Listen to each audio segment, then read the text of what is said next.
Viewers, আমি চলে আসলাম মাইমুনার ছোট্ট রান্নাঘর থেকে। আজকে রেসিপি হচ্ছে কি ডিম দিয়ে ভুনা করব।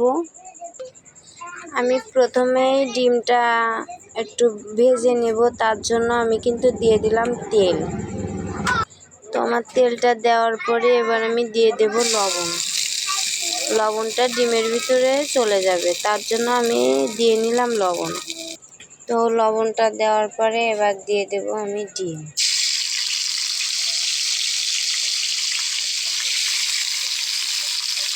ডিমটা নাড়াচাড়া করে নেব।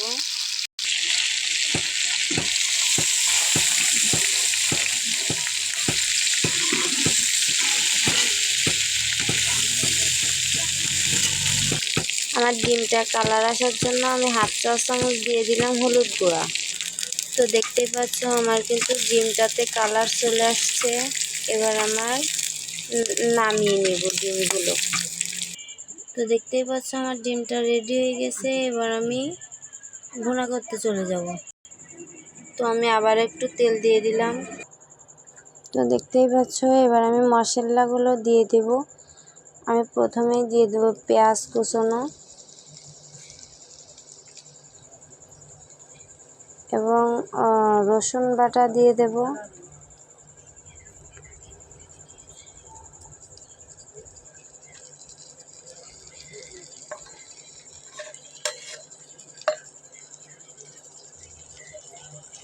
এবার দিয়ে দেব আমি জিরে বাটা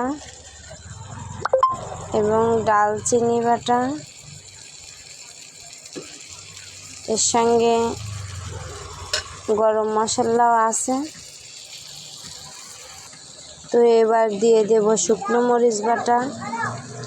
তো আমি কিন্তু একটু ভাজা ভাজা করে নিয়ে নিব।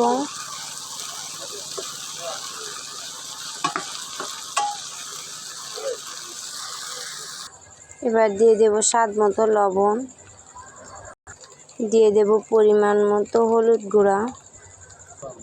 তো এবার দিয়ে দিচ্ছি 1 চামচ ঘি।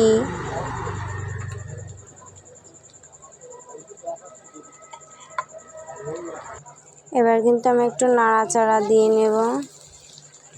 আমার কিন্তু হয়ে গেছে পেঁয়াজটা ভাজা ভাজা মতো, মশলাগুলো ভাজা হয়ে গেছে। এবার আমি দিয়ে দেব। তো এবার দিয়ে দেব হাফ কাপ দুধ।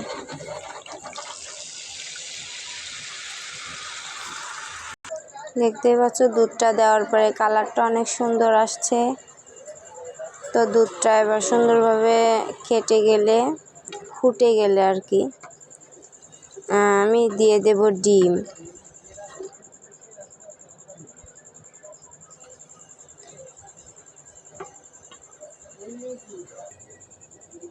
ডিমটা দিয়ে দিলাম।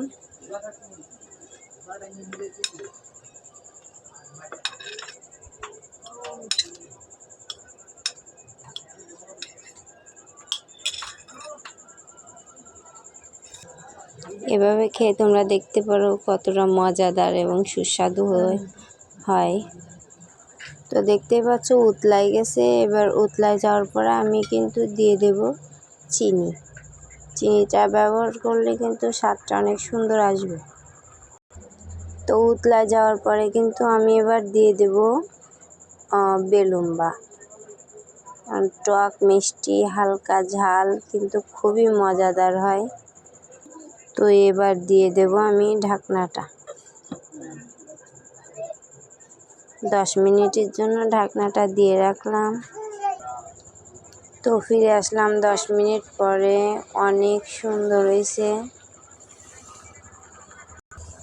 তো দেখতেই পাচ্ছ বেলুম্বাটা কিন্তু সেদ্ধ হয়ে গেছে, সেদ্ধ হয়ে গলে গেছে আর কি। তো এবার আমি একটু স্বাদ টেস্ট করে দেখব।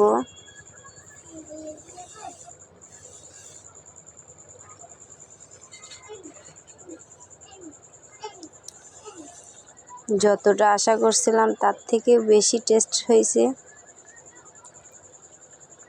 তো আমার রান্না কিন্তু হয়ে গেছে।